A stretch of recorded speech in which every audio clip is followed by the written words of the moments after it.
Welcome to Luca is a Billionaire, where the only thing I invest in is your answers. In this video, I will show how to make meringue lollipops. Start by separating eggs and whipping whites until soft peaks form, then add sugar gradually until glossy and stiff peaks form. Spoon or pipe onto a lined tray, insert sticks gently, and bake low and slow to dry without browning. Cool fully before removing to keep shape and crunch. Store in an airtight container to prevent humidity from making them chewy. Gather your ingredients and tools before starting to keep the process smooth and stress-free. You need egg whites, sugar, a pinch of cream of tartar or lemon juice if you like, and any flavoring or color.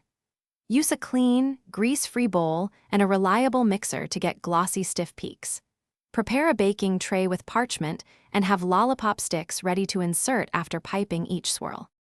Preheat your oven low and keep an eye on time to dry the meringues evenly.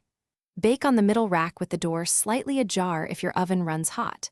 Let them cool completely on the tray to firm up and avoid cracking. If humidity is high, use a dehumidifier or finish drying with a very low oven. Proper drying yields hollow, crisp centers and long-lasting crunch in each lollipop. Thanks for watching and please subscribe. It's the best investment you'll ever make.